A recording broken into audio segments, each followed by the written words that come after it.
உப்பளம் தொகுதிக்குட்பட்ட திப்புராயப்பேட்டை பகுதியில் அமைந்துள்ள ஸ்ரீதேவி நாகவள்ளி மாரியம்மன் ஆலய மகா கும்பாபிஷேக விழா வெகு விமரிசையாக நடைபெற்றது.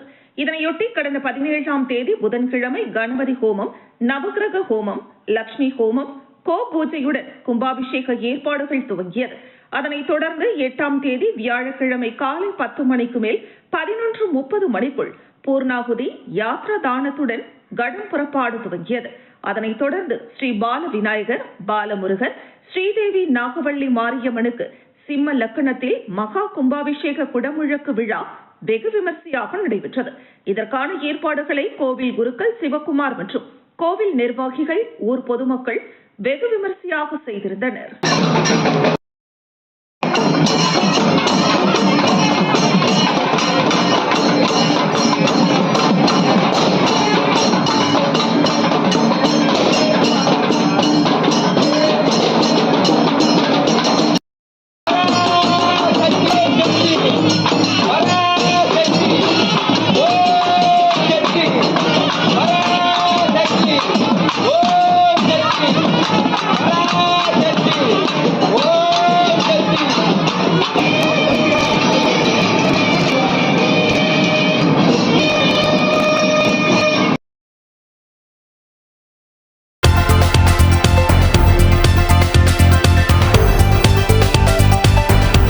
வருமானத்திற்கு அதிகமாக சொத்து சேர்த்ததாக சிபிஐ பதிவு செய்த வழக்கில் குற்றம் சாட்டப்பட்ட முன்னாள் அரசு ஊழியரும் சட்டமன்ற உறுப்பினருமான ரவிக்குமார் தொடர்பான வழக்கில் புதுச்சேரி அரசுக்கு உயர்நீதிமன்றம் கடும் கண்டனம் தெரிவித்தது.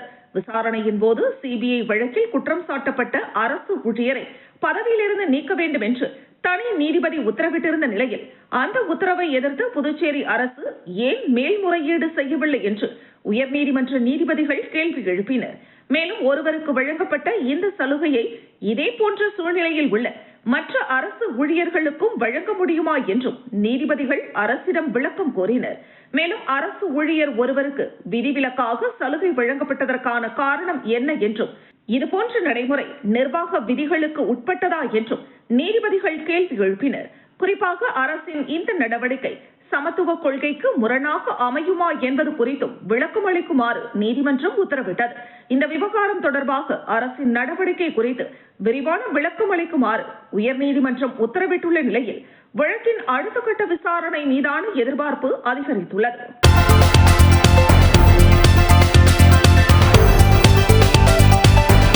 விழுப்புரம் மாவட்டம் வானூர் தாலுகா அலுவலகத்தில் மக்கள் குறைதீர்க்கும் முகாம் நடைபெற்றது.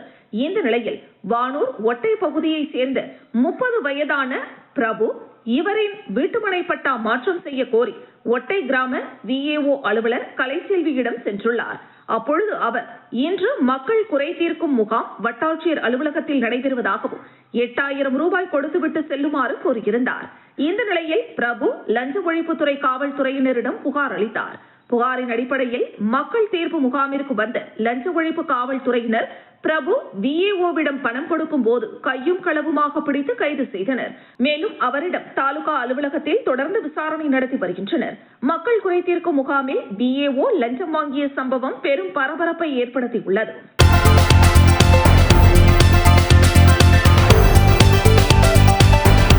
புதுச்சேரியில் 200 ஆண்டுகள் பழமையான முதல் பிரெஞ்சு கல்வி நிலையமான பென்ஷனாட் டி ஜீன்ஸ் மேல்நிலைப் பள்ளியின் மறுசீரமைக்கப்பட்ட கட்டிடத்தை முதலமைச்சர் ரங்கசாமி திறந்து வைத்தார். இந்த நிகழ்ச்சியில் தற்காலிக சபாநாயகர் அன்பழகன், அமைச்சர்கள் சிவக்கொழுந்து, ராஜவேலு, சட்டமன்ற உறுப்பினர்கள் மற்றும் அரசு அதிகாரிகள் கலந்து கொண்டனர். சுமார் 5 ஏக்கர் பரப்பளவில் கடற்கரையோரத்தில் அமைந்துள்ள இந்த பள்ளி அதன் பாரம்பரிய கட்டிடக்கலை வடிவம் மாறாமல் புதுப்பிக்கப்பட்டு புதிய பொலிவுடன் திறக்கப்பட்டுள்ளது. திறப்பு விழாவில் பேசிய முதலமைச்சர் ரங்கசாமி, 200 ஆண்டுகள் பழமையான இந்த கல்வி நிறுவனம் இந்தியாவின் முதல் பிரெஞ்சு பெண்கள் பள்ளியாகும். பெண் கல்வியை ஊக்குவிக்க வேண்டும் என்று பாவேந்தர் பாரதிதாசன் வலியுறுத்தியதற்கு இந்த பள்ளியே சிறந்த சான்றாக விளங்குகிறது என்றார். மேலும் புதுச்சேரியில் பழமையான கட்டிடங்கள் இல்லை என்று சிலர் கூறுகின்றனர். ஆனால் இந்த பள்ளி கட்டிடம் புதுச்சேரியின் வரலாறு மற்றும் பாரம்பரியத்தை எடுத்து காட்டும் முக்கிய அடையாளமாக திகழ்கிறது. மாநிலத்தில் உள்ள பாரம்பரிய கட்டிடங்களை பாதுகாப்பதில் அரசு தொடர்ந்து கவனம் செலுத்தி வருகிறது என தெரிவித்தார். வஉசி பள்ளி கட்டிடத்தை தொடர்ந்து இந்த பள்ளியும் அதன் பழமையான வடிவமைப்பு மாறாமல் சுமார் 7.5 கோடி ரூபாய் செலவில் மறுசீரமைக்கப்பட்டுள்ளதாக அவர் குறிப்பிட்டார். புதுச்சேரி மக்களிடையே பிரெஞ்சு மொழி கற்கும் ஆர்வம் தொடர்ந்து இருந்து வருவதாக தெரிவித்த முதலமைச்சர், புதிய கல்விக் கொள்கையிலும் பிரெஞ்சு மொழி பாடமாக தொடர வேண்டும் என்பது அரசின் விருப்பம். புதுச்சேரியில் பிரெஞ்சு மொழி கட்டாய பாடமாக இருக்க வேண்டும் என்று வலியுறுத்தி மத்திய அரசுக்கு கடிதம் எழுதியுள்ளேன். பிரெஞ்சு மொழி கல்வியை தொடர்ந்து வழங்க அரசு நடவடிக்கை எடுக்கும் என்றார். அரசு பள்ளிகளில் தரமான கல்வி வழங்கப்பட்டு வருவதாகவும் அனைவருக்கும் கல்வி வாய்ப்பு ஏற்படுத்தப்பட்டுள்ளதாகவும் அவர் தெரிவித்தார். அரசு பள்ளி மாணவர்கள் பொறியியல் மற்றும் மருத்துவ படிப்புகளில் சேரும் அளவிற்கு முன்னேற்றம் அடைந்திருப்பதாக கூறிய அவர், பெற்றோர்கள் தங்கள் குழந்தைகளை அரசு பள்ளிகளில் சேர்க்க முன்வர வேண்டும் என கேட்டுக்கொண்டார். மேலும் அரசு பள்ளிகளுக்கான நிதி ஒதுக்கீடு தொடர்ந்து அதிகரிக்கப்பட்டு கல்வி தரத்தை மேம்படுத்த பல்வேறு நடவடிக்கைகள் மேற்கொள்ளப்பட்டு வருவதாக முதலமைச்சர் ரங்கசாமி தெரிவித்தார். என்றெல்லாம் கேட்பார்கள். அதை பாதுகாத்து அப்படிப்பட்ட கட்டிடங்களை கொடுக்க வேண்டும் என்பது நம்முடைய அரசுடைய எண்ணம். அதற்காக நிதி உதவியை வழங்கி வருகிறது. பொலிவுறு நகர திட்டத்தின் கீழ்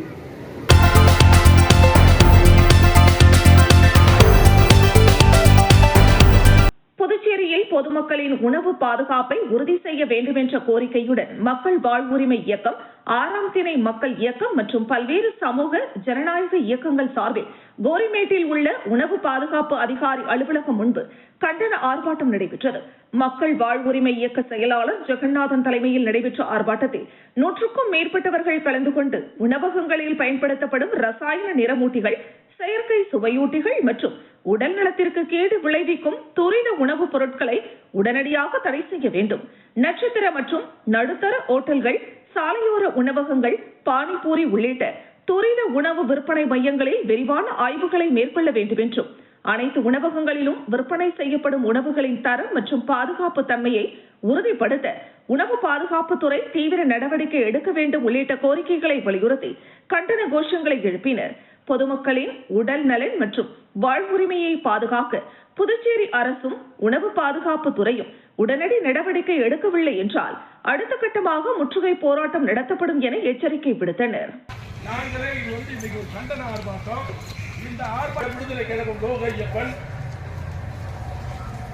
தேசிய மக்கள் முன்னணி புதுச்சேரியில் 2000 உணவகங்கள் இருக்குது.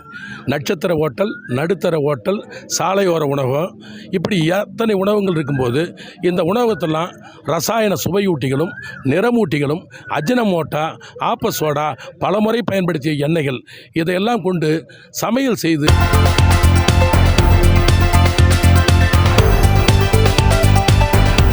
புதுச்சேரி நெல்லித்தோப்பு தொகுதி சட்டமன்ற உறுப்பினராக பொறுப்பேற்றவுடன் மக்கள் நல பணிகளை தீவிரமாக முன்னெடுத்து வரும் திமுகவை சேர்ந்த சட்டமன்ற உறுப்பினர் கார்த்திகேயன் தனது தொகுதியில் பல்வேறு வளர்ச்சி திட்டங்களை செயல்படுத்தி வருகிறார். அதன் ஒரு பகுதியாக பெரியார் நகர் பகுதியில் உள்ள 2வது முக்கிய பிரதான சாலை முருகன் கோவில் பகுதி முதல் 7வது குறுக்கு தெரு வரை 36.90 லட்சம் ரூபாய் மதிப்பீட்டில் புதிய சிமெண்ட் சாலை அமைக்கும் பணிக்கும், முக்தால் முதல் குறுக்கு தெருவில் 27.87 லட்சம் ரூபாய் மதிப்பீட்டில் புதிய சிமெண்ட் சாலை அமைக்கும் பணிக்கும் அடிக்கல் நாட்டி பணிகளை தொடங்கி வைத்தார். சட்டமன்ற உறுப்பினராக பொறுப்பேற்ற உடனேயே தொகுதி மக்களின் அடிப்படை தேவைகளை நிறைவேற்றும் நோக்கில் செயல்பட்டு வரும் சட்டமன்ற உறுப்பினர் கார்த்திகேயன் சாலை வசதி உள்ளிட்ட உள்கட்டமைப்பு மேம்பாட்டு பணிகளுக்கு முன்னுரிமை அளித்து வருவது குறிப்பிடத்தக்கது. இந்த நிகழ்ச்சியில் திமுக தொகுதி நிர்வாகிகள், திமுக கட்சி நிர்வாகிகள், வார்டு பிரதிநிதிகள், பொதுமக்கள் உள்ளிட்ட பலர் கலந்து கொண்டு பணிகள் விரைவாக நிறைவேற வாழ்த்து தெரிவித்தனர்.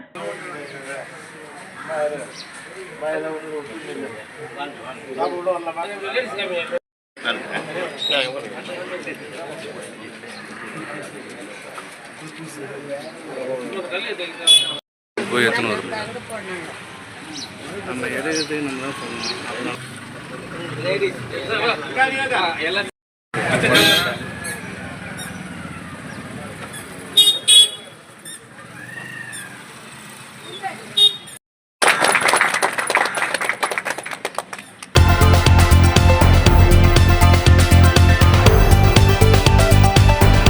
புதுச்சேரி கோர் ஏற்காட்டில் சாரூன் சொசைட்டி ஆஃப் பாண்டிச்சேரியின் கீழ் புஷ்பகாந்தி முதியோர் இல்லம் நடத்தப்பட்டு வருகிறது.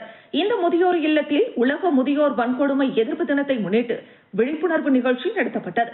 இந்த நிகழ்ச்சியில் ஜிப்மர் நர்சிங் கல்லூரி மாணவ மாணவிகள் 50க்கும் மேற்பட்டோர் பங்கேற்று முதியோர்களுடன் ஒரு நாள் முழுவதும் செலவிட்டு அவர்களுக்கு தேவையான சேவைகளை செய்ததுடன் முதியோர்களை பராமரிப்போம், பாதுகாப்போம், அரவணைப்போம் என்றும் உறுதிமொழி எடுத்துக் கொண்டனர். இந்த நிகழ்ச்சியில் சிறப்பு அழைப்பாளராக நர்சிங் கல்லூரி விரிவுரையாளர் வித்யா கலந்து கொண்டார். இந்த நிகழ்ச்சிக்கு முதியோர் இல்ல நிர்வாகி சுகுணா தலைமை தாங்க சாரூன் சொசைட்டி ஆஃப் பாண்டிச்சேரி நிறுவனர் மோகன் முன்னிலை வகித்தார். இந்த நிகழ்ச்சிக்கான ஏற்பாடுகளை சமூக நல ஆர்வலர்கள் ராஜ்குமார், நான்சி மற்றும் ஜெயஸ்ரீ ஆகியோர் செய்திருந்தனர். இந்த நிகழ்ச்சிக்கான ஒருங்கிணைப்பு பணிகளை ஜிப்மர் நர்சிங் கல்லூரி மாணவர்களும் புஷ்பகாந்தி முதியோர் இல்ல அன்னையர்களும் இணைந்து செய்திருந்தனர். எந்த ஒரு வன்முறை, புறக்கணிப்பு மற்றும் துஷ்பிரயோகம் போன்ற கொடுமைகளை தடுத்து அவர்களுக்கு நிறுவனம் தான் ஷாரூன் சொசைட்டி ஆஃப் பாண்டிச்சேரி.